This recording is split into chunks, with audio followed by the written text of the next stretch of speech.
A mysterious, unidentified fog blanketed the entire city. Residents' eyes grew red and swollen, and they struggled to breathe, forced to wear gas masks just to go about their daily lives. It sounds like the premise of a video game, but this was the reality in Los Angeles during the mid-20th century. And this is the story I'm about to share with you through this animation. On the morning of July 26, 1943, the citizens of Los Angeles woke up to find a dense, mysterious fog enveloping their city. It was their first encounter with it. The fog had an elegant, pale blue hue, but carried a pungent, irritating odor that caused people's eyes to water uncontrollably. It wouldn't be until 5 years later that chemist Arie Haagen-Smit began his investigation into the strange fog that visited Los Angeles every summer and fall. Its cause and remedy were unknown. The prevailing scientific theory at the time was that it was simply smoke from industrial burning. However, Haagen-Smit noticed a crucial discrepancy. The fog lacked the characteristic sulfur smell of coal smoke. Instead, it smelled more like an organic chemistry lab, leading him to hypothesize that it might contain ozone. Acting on his theory, he drove to Los Angeles's oil refineries and busy traffic corridors to collect air samples in flasks. He discovered high concentrations of hydrocarbons and nitrogen oxides. Back in his lab, he mixed these compounds with air and exposed the mixture to ultraviolet light. He successfully created ozone and other irritants with a composition identical to the Los Angeles fog. The truth was finally within reach. He made another key discovery.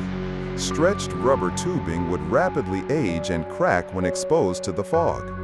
This is a characteristic of the chemical reaction between ozone and the double bonds found in rubber. Using this phenomenon, he designed a simple method for detecting ozone and confirmed that the concentration in the fog was far above natural levels. After 5 years of dedicated research, Haagen-Smit published his findings. He explained that primary pollutants like hydrocarbons and nitrogen oxides released into the atmosphere by cars and factories were reacting with sunlight, ultraviolet radiation. This chemical reaction created secondary pollutants, including ozone, formaldehyde, and PM2.5, which combined to form the harmful pale blue photochemical smog. This smog was the cause of the residents' symptoms: red and swollen eyes, tearing, chest pain, coughing, and difficulty breathing. However, some powerful entities didn't want the truth to come to light.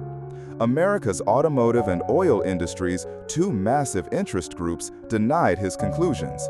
They claimed the fog was caused by industrial pollution from local rubber plants. Haagen-Smit faced a daunting choice.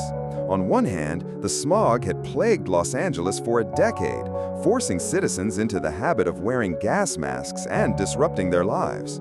On the other hand, he had given up his original job to pursue this research, often staying in the cheapest hotels during his travels.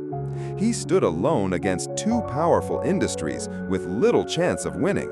Nevertheless, he chose to fight back.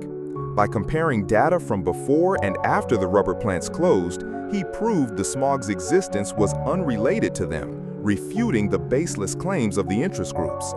In response, they hired numerous pseudo-experts to attack Haagen-Smit in an attempt to destroy his academic reputation. He dedicated a great deal of time to further substantiating his findings, ultimately winning this battle to defend his academic integrity. But he was wrong about one thing: he would not be alone forever. Numerous research institutions launched their own independent studies and confirmed his conclusions.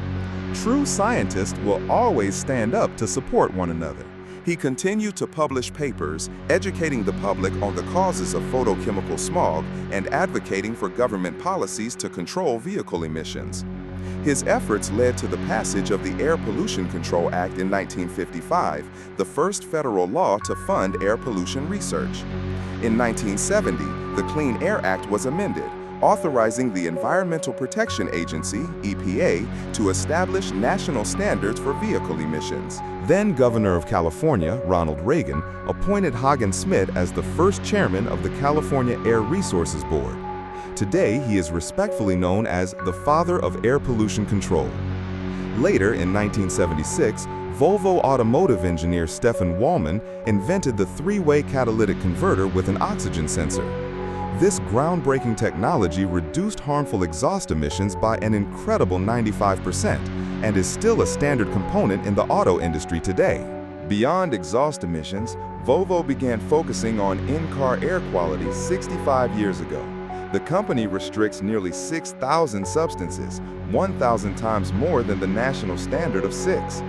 Furthermore, it raised its testing standards from the standard 25 degrees Celsius to a rigorous 65 degrees Celsius to ensure no harmful substances are released inside the car, even under intense summer heat. The new XC90, launched this month, comes equipped with the Clean Zone cockpit and the AAC Dual Effect Enhanced Air Purification System. This system monitors air quality in real time, automatically purifies the air, and keeps pollutants out. It achieves an airborne virus removal rate of greater than 97% and a PM2.5 removal rate of greater than 95%. When the outside air quality is decent, the PM2.5 level inside the car can be 0. It is this commitment to exceeding standards and setting its own rigorous benchmarks that has kept Volvo at the forefront of the health and safety field, truly setting the bar for consumer well-being. The story of Volvo is half the story of automotive safety. The company continues to apply the strictest standards to protect the health and safety of every driver. After all, the reputation among users as the gold standard for in-car health isn't just for show.